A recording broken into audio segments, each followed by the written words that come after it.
dia, família! Sejam bem-vindos a mais um devocional. Feliz segunda-feira para você aí. E feliz abril, né? Dia 1º de abril hoje, começando um novo mês. Estamos aqui, nova semana, novo mês e continuando a nossa leitura da Bíblia. Também estamos num novo livro, tá? Se você assistiu sexta-feira, nós estávamos ainda em 2 Samuel. Hoje nós estamos no primeiro livro dos reis de Israel, primeiro Reis. Nós tínhamos como alvo de leitura ontem o capítulo 1 de primeiro Reis. Se você está acompanhando o nosso guia devocional diário, talvez você tenha lido, né, esse capítulo. Hoje nós estamos em primeiro Reis capítulo 2, então mudamos de livro também. E estamos numa mudança também, hoje é um dia de mudanças, né? Estamos numa mudança também de reinado, de Davi para Salomão. Nós vamos ver essa transição acontecer aqui, a morte de Davi, e essa transição acontecer no capítulo 2. Eu quero fazer um link com algumas coisas do capítulo 1, porque talvez você não tenha lido, vai te ajudar a entender algumas coisas que estão no capítulo 2, tá? Para você não pegar o bonde andando, mas nós vamos já entrar nesse texto, entender o que está acontecendo nessa transição. Está acontecendo algumas coisas aqui que, se você ler e pegar o bonde andando, parece confuso. E eu quero terminar, hoje eu vou fazer meio que oposto, eu vou olhar a segunda parte do capítulo, porque tem a ver com o capítulo de ontem, que talvez você tenha lido, talvez não. E aí eu quero terminar com a primeira parte do capítulo, que tem uma instrução de Davi para Salomão, que eu acho que é muito, muito preciosa. Preciosa para mim e para você também. Então, vamos já olhar isso. Quero dar um bom dia para todos vocês aí, tá? Lembrar vocês que segunda é minha folga, então eu não estou ao vivo, não posso dar um bom dia pessoal, mas espero que o seu dia, a sua semana comece muito, muito bem. Espero que você tenha conseguido participar com a gente, ou presencial ou online, do culto de Sexta-feira Santa. O culto de Páscoa ontem foi um tempo maravilhoso, celebratório, e eu espero que você tenha conseguido assistir, tenha conseguido participar com a gente, né? Foi um tempo muito, muito rico, muito precioso. E a gente está muito feliz por poder celebrar junto com bilhões de pessoas ao redor do mundo, né, essa data tão importante para a nossa fé. Vamos lá então para 1 Reis, capítulo 2. Nós vamos olhar algumas coisas acontecendo que eu quero explicar um pouquinho para você. Na verdade, vamos começar no capítulo 1. Vamos começar no capítulo 1. Só para a gente pegar um pouquinho do contexto, depois eu vou para o 2, eu vou te mostrar a ligação entre o 1 e o 2. Olha só, no capítulo 1 de Reis, que a gente não fez o devocional, mas você talvez tenha lido, nós vemos o seguinte, que teve uma disputa aqui entre Adonias, que se declara rei, tá vendo aqui? Adonias se declara rei, e Salomão, que no capítulo 2 vai se tornar o rei. O que acontece? Davi havia escolhido que Salomão seria o seu sucessor, ok? Mas Adonias era o filho mais velho. E geralmente nos reinados, né, nas monarquias, o filho mais velho é quem assume como rei. Então, Davi já estava ficando mais velho, a turma olhava e falava, tá, Davi logo, né, vai morrer. Natural seria que Adonias se tornasse o rei, mas tem um papo de que Salomão vai se tornar rei, e Adonias ele faz uma coisa muito desonrosa. Ele se adianta e antes de Davi morrer, ele meio que se declara rei. Ele faz algumas alianças, ele conversa com algumas pessoas influentes, puxa essas pessoas para si, arruma algumas coisas e meio que se declara rei com um grupinho pequeno de pessoas, sem o consentimento nem o conhecimento de Davi, que era o rei. E eu quero olhar isso um pouquinho contigo, só porque vai te ajudar a entender o que acontece no capítulo 2. Olha só. Adonias, cuja mãe se chamava Agite, tomou a dianteira, olha aqui, ó, tomou a dianteira e disse, eu serei rei. E providenciou uma carruagem, cavalos, além de 50 homens para correrem à sua frente. E o seu pai nunca tinha contrariado ele. Davi, né? Nunca tinha contrariado ele. Está aí um erro do pai que gerou esse tipo de filho que se acha digno de coisas que ele não tinha lugar para tomar, né? E olha só, Adonias fez um acordo com Joabe, filho de Zeruia, que era um militar de Davi, e também com o sacerdote Abiatar. E eles o seguiram e apoiaram. Mas os sacerdotes Zadok, Benaia, filho de Joiada, e o profeta Natã, Simei, Rei e a guarda especial de Davi não deram apoio a Adonias. Então, note aqui o que acontece. Adonias, ele diz, cara, eu vou ser o rei. Ele decide, eu vou ser o rei. Ele providencia uma... ele toma a dianteira, providencia uma carruagem de cavalo e 50 homens para correr à frente dele. Ele, não sei, o texto não diz se ele paga uns caras, mas tipo assim, ele arruma 50 caras que, para um rei que vai assumir, não é muita gente, né? Arruma 50 caras para correr na frente dele, providencia lá uma carruagem, alguns cavalos e ele faz algumas alianças. Então, ele faz um acordo com Joabe e faz um acordo com Abiatar, o sacerdote. Então, ele pega o cara militar e o cara que tinha uma representação espiritual, sacerdote. E esses dois apoiam Adonias. Só que tem um outro grupo ali que não apoia. Zadok, que era um outro sacerdote, Benaia, filho de Joiada, o profeta Natã, Simei, Rei e a guarda especial de Davi. Então, acontece uma divisão aqui.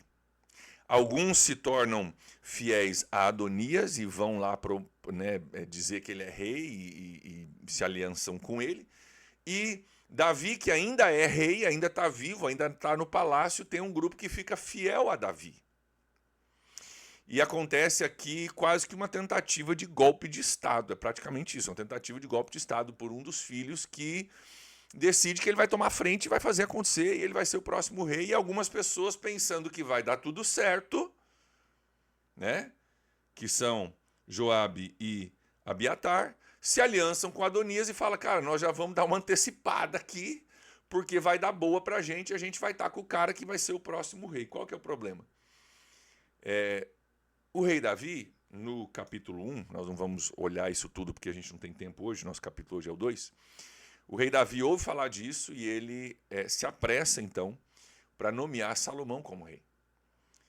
E diz o capítulo 1 que quando ele nomeia Salomão como rei, ele dá para Salomão o próprio jumento do rei, ele se assenta no trono do rei. Diz que tinha tanta gente seguindo Salomão na proclamação dele como rei, que o chão tremia com o barulho das vozes e dos gritos da multidão que seguia Salomão.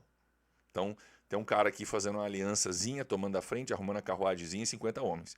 E tem um outro cara aqui que chega a tremer o chão com o barulho das vozes das pessoas seguindo. Então, está muito óbvio aqui quem de fato vai se tornar rei. Então, no capítulo 2, a gente vê Salomão se tornando rei. Inclusive está aqui, ó, as instruções de Davi para Salomão. Depois nós vamos olhar essa primeira parte aqui.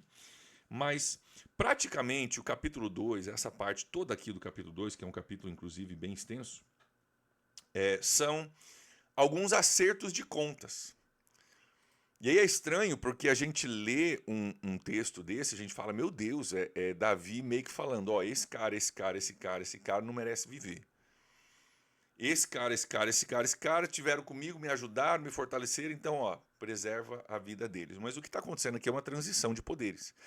Após uma tentativa de golpe de Estado. E o que acontece aqui está ligado com o que acontece no capítulo 1. Eu quero que você veja algumas coisas que acontecem aqui. Vamos olhar a segunda parte do capítulo 2. Olha só. Adonias, filho de Agite, o cara que tentou o golpe de Estado, foi até Batseba, mãe de Salomão, mãe do novo rei, e ela perguntou, você vem em paz? Olha só a pergunta dela, você vem em paz? Por quê? Porque o cara tentou tomar o trono do filho dela. E agora o cara que já era sem noção se torna mais sem noção ainda, e vem para a mãe de Salomão e ela já quer saber, cara, você vem em paz porque você tentou tomar o trono dele, agora você quer encontrar comigo? O que você quer? Você vai tentar alguma coisa contra mim? Então, cara, é um ambiente meio... É um ambiente meio complicado, esse é um ambiente que eles estão. E olha, o cara sem noção se comprova aqui ser ainda mais sem noção, olha só. Ele diz, sim, eu tenho algo para te dizer. Ela diz, fale, olha, você sabe que o reino era meu. Sem noção, né? Você sabe que o reino era meu. Todo Israel me via como seu rei, mas as circunstâncias mudaram, o reino foi para o meu irmão, pois o Senhor concedeu a ele, agora quero fazer um pedido só. E espero que não me seja negado. Então, ele começa já dizendo, você sabe que o reino era meu. O cara era nada, ele teve que fazer aliança com gente, tinha 50 caras para promulgar ele rei. Salomão tinha um grupo gigante. Né? Ele está se fazendo de vítima aqui para fazer um pedido. E olha o pedido que ele faz. Diz assim, peça por favor ao rei Salomão que me dê a sunamita Abisag por mulher, pois ele não deixará de atender você. Tá bem, respondeu Batseba. Ela vai e fala com ele. Salomão se levantou, recebeu a mãe dele, mandou um trono para que a mãe sentasse à direita dele. Salomão está honrando a mãe dele aqui, beleza e tal. E aí ela pergunta, ó, o seu irmão, dê a sunamita, aqui versículo 21, dê a sunamita Abisag. Essa sunamita Abisag, só para vocês entenderem, era uma moça que foi trazida para o palácio no final do reinado de Davi, ok? Então, de certa forma, ela fazia parte do harém do rei Davi daquela época ali, ok?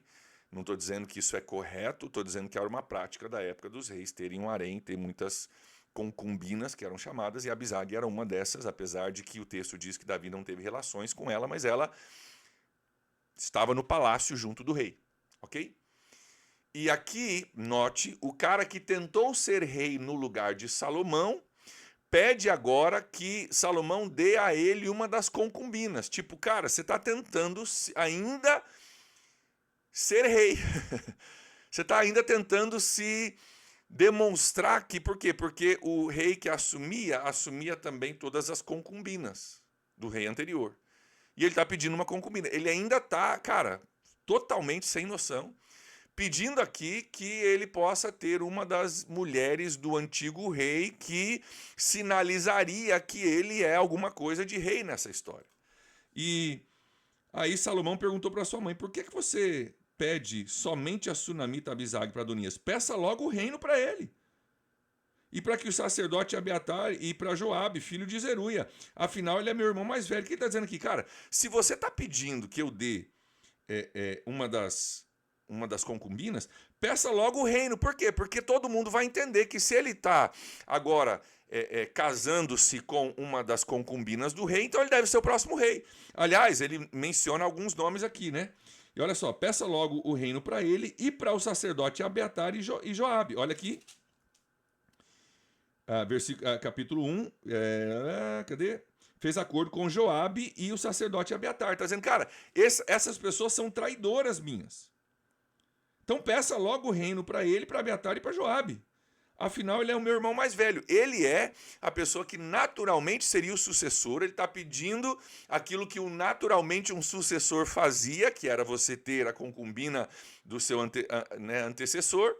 Então, mãe, não dá. Não dá, o cara é sem noção, está fazendo um pedido sem noção, e você também não deveria estar fazendo esse pedido aqui sem noção. E o que vai acontecer na sucessão aqui do capítulo é que vai acontecer alguns acertos de contas. E eu expliquei tudo isso aqui para você entender o cenário, para você não se assustar com o acerto de contas que vai vir, tá? Vai vir um acerto de contas aqui com pessoas que faziam parte dessa tentativa de golpe de Estado. E olha só. Então o rei Salomão jurou pelo Senhor que Deus me castigue com todo rigor, se isso que Adonias falou não lhe custar a sua vida. E aí, versículo 25, o rei Salomão deu ordem a Benaia, filho de Joiada, e esse feriu e matou Adonias. Então, o cara que já tinha tentado um golpe de Estado, em vez de ficar quietinho no canto dele, foi pedir uma das concubinas do rei, que meio que reforçaria a ideia de que ele é rei, e Salomão diz, cara, chega. E faz um acerto de contas aqui e mata o seu irmão Adonias por aquilo que ele estava ainda tentando fazer, ainda tendo coragem de dizer para a mãe do rei, você sabe que o reino era meu, mas na verdade tiraram de mim e tal. E o acerto de contas acontece. Olha o versículo 27. Então Salomão expulsou Abiatar do sacerdócio do Senhor, cumprindo a palavra que o Senhor tinha dito em Siló a respeito da família dele. Então ele expulsa Abiatar, que tinha ido com Adonias, né? Só que olha só que interessante, ele não mata Abiatar, ele tem misericórdia aqui, mas ele expulsa Abiatar do sacerdócio. Quando a notícia chegou a Joabe, que tinha conspirado com Adonias, ainda que não com Absalão, ele fugiu para a tenda do Senhor e se agarrou nas pontas do altar. E você vai ver que Joabe ele é morto depois por comandantes do exército de Salomão. Então Salomão faz um acerto de contas com Adonias, com Joabe e também com Abiatar. E aqui o sacerdote Zadok toma o lugar de Abiatar, né? Ele agora assume esse lugar. E no versículo 46, só para a gente encerrar essa parte, diz assim: assim o reino ficou bem estabelecido nas mãos de Salomão. Esse acerto de contas tem a ver com remover do ambiente pessoas que tinham feito uma aliança com alguém que não era o rei Salomão. Eles tinham se aliançado com alguém, tentando se dar bem. Eu acho que vai dar para o lado de Adonias, então já vamos fazer uma aliança com ele aqui, porque se der tudo certo, nós vamos se dar bem. E Salomão, que é o rei colocado por seu pai Davi, ele faz um acerto de contas para estabelecer o reino dele aqui. Então, eu só queria citar essa primeira parte do capítulo para você não se assustar. Porque se você entra no capítulo 2 de paraquedas, você vê, meu Deus, Salomão está matando um monte de gente, mandando matar um monte de gente. O que está acontecendo? São pessoas que no capítulo 1, que talvez você não tenha lido, fizeram um golpe de Estado. E se aliançaram e proclamaram rei um outro cara. E ele aqui, ele tem misericórdia de alguns, ele não mata alguns, mas expulsa da sua função. Outro cara, nós não temos tempo para ler, mas ele falou, cara, vai para a cidade tal e fica lá. Desde que você fique lá, eu vou deixar você viver. E o cara fica lá 3 anos e depois de 3 anos ele decide dar uma passeada.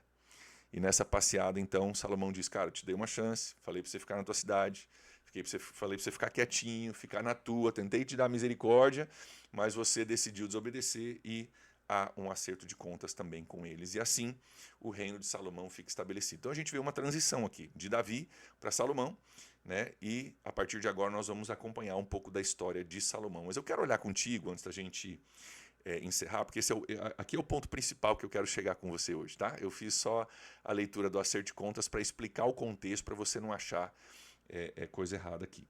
Mas eu quero olhar contigo o capítulo 2, as instruções de Davi para Salomão como novo rei. Davi, nos últimos, talvez, dias ou horas de vida, ele dá algumas instruções aqui para o seu filho. Olha só, no capítulo 2, agora na primeira parte. Quando se aproximava o dia da sua morte, Davi deu instruções ao seu filho Salomão. 2 pontos. Seguem as instruções. Olha só. Eu estou para seguir o caminho de toda a terra. Está falando aqui da sua morte. Por isso, preste atenção, seja forte e seja homem. E aí eu quero que você note aqui, eu não quero que você pense que é uma instrução só para homens aqui, mas eu quero dar uma cutucada nos homens que estão me assistindo hoje. Davi diz assim, Davi, um rei, um comandante ele foi militar por muitos anos, um cara guerreiro, um cara forte, um cara com quem não se brincava. Davi diz para o filho dele, cara, seja forte e seja homem. E aí ele vai descrever, olha aqui, obedeça ao que o Senhor, o seu Deus, exige. Ande nos seus caminhos, nos caminhos de Deus.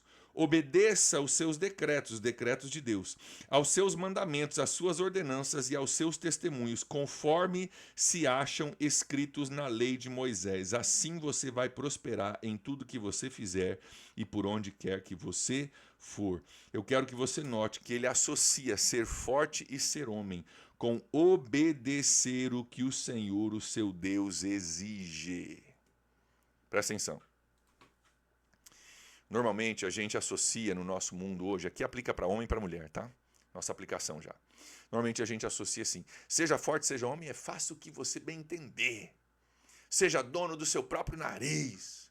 Pessoas fortes, pessoas que são homens de verdade, não obedece ninguém, não ouve conselho de ninguém, ele faz o que ele quiser, ele obedece, né, a sua própria vontade, ele não presta contas para ninguém. Posso te dizer? Você tem que ser mais homem e mais forte para obedecer a Deus e os decretos de Deus do que para você obedecer seu próprio nariz. Se você quer ser homem de verdade e forte de verdade, pessoas fortes, homens de verdade, são, conforme diz o nosso texto aqui, homens que obedecem o que o Senhor, o seu Deus, exige. Quer medir sua força? Você é homem, forte. Quer medir sua força? Então vamos medir tua força. Você tem obedecido o que Deus exige de você? Sabe por quê? Pensa num negócio difícil de se fazer, é você obedecer o que Deus exige de você. Seguir seu próprio nariz, fazer a tua própria vontade, não prestar contas para ninguém, é a coisa mais fácil do mundo. Você não precisa ser forte nem homem para fazer isso. Você só precisa ser egoísta. E isso a gente já nasce de berço egoísta. Isso aí é defeito de fábrica. Agora, se você vai obedecer o que Deus exige, meu amigo, aí você vai ter que ser forte. Aí você vai ter que ser homem. Vai ter que ser corajoso. E eu quero aplicar aqui, não só para homens, né? Estou cutucando os homens aqui porque isso geralmente é associado com homens. Eu não presto, né? Não presto contas para ninguém, faço o que eu bem entender. As mulheres normalmente não têm essa mesma postura, mas cabe para a mulher aqui também. Você quer ser uma mulher forte, uma mulher corajosa? Faça o que o Senhor te exige. O nosso mundo, a verdade é tão distorcida que a gente acha que gente forte não deve nada para ninguém, não obedece ninguém. Gente forte reconhece, cara, tem um Deus no céu, que é dono de todas as coisas, a quem eu presto conta, eu vou prestar contas mais cedo ou mais tarde. A Bíblia diz que, cara, no final dos tempos, os mortos vão ressuscitar para prestar contas diante de Deus. Ninguém escapa, ninguém escapa. Os mortos vão ressuscitar para prestar conta diante de Deus. E se nós queremos ser fortes, se nós queremos ser pessoas fortes, nós faremos aquilo que Deus exige. Isso requer uma força que não é uma força da minha vontade, uma força do que eu posso. É a força suficiente para morrer para mim mesmo, morrer para o meu pecado, morrer para a minha vontade, morrer para os meus desejos, entendendo que eu não sou o dono do universo, mas eu devo sim contas, eu presto sim contas àquele que é o dono do universo. E a pessoa verdadeiramente forte é a pessoa que morre para si mesmo.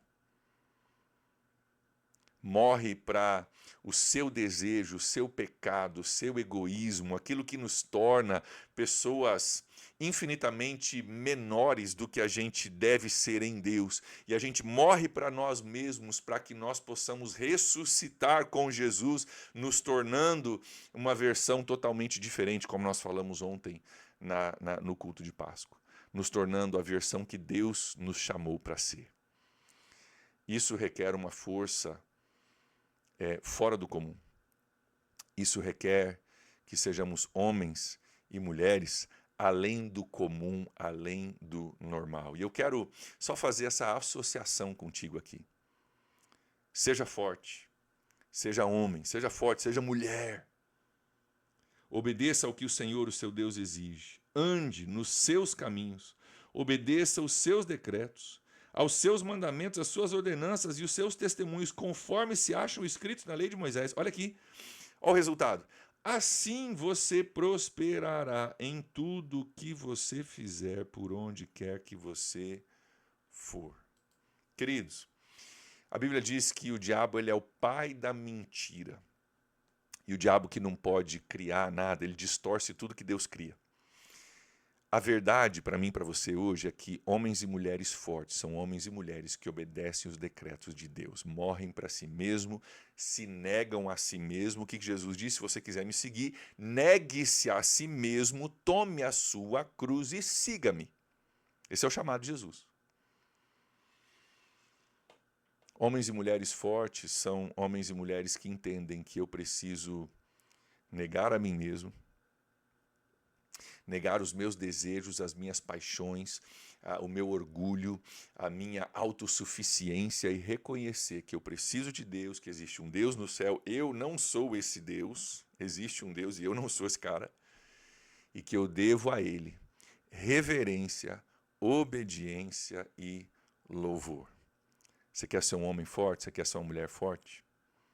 Começa com esse reconhecimento. Por isso que Salomão, inclusive, que é o rei aqui, vai dizer depois em Provérbios, capítulo 4, versículo 11, se não me engano, o princípio da sabedoria é o temor do Senhor, é reconhecer que tem um Deus, eu não sou ele.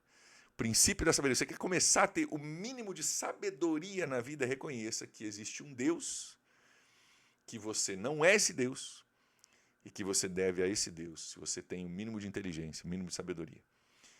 Obediência, louvor e alinhamento com aquilo que ele nos ensina. Então, eu queria só desfazer essa mentira da cultura na nossa mente, de que pessoas fortes são pessoas que não devem nada para ninguém, que não prestam conta para ninguém, que não obedecem ninguém.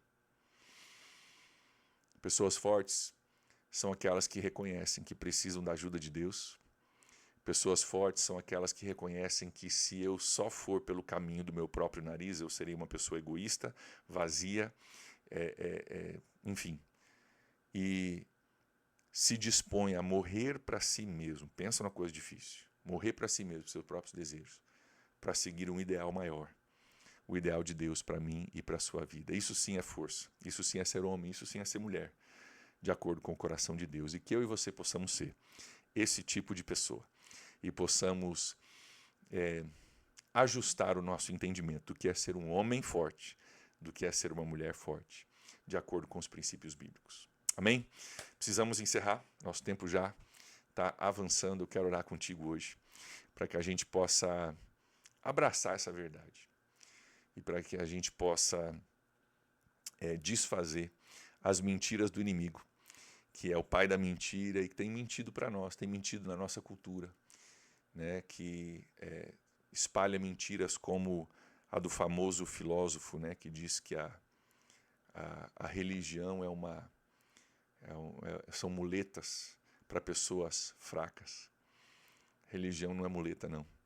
Religião para pessoas fortes, que reconhecem que não são Deus e que estão dispostos a dizer não para si mesmo, para obedecer os decretos de um Deus, a quem elas devem contas e vão prestar contas. Isso é um entendimento que transforma o nosso entendimento de como a vida funciona. Então, vamos pedir a Deus que Ele nos ajude a compreender isso, a viver isso e a mudar essa chavinha na nossa cabeça, para que a gente possa ter o temor do Senhor, que é o princípio da sabedoria. Vamos orar?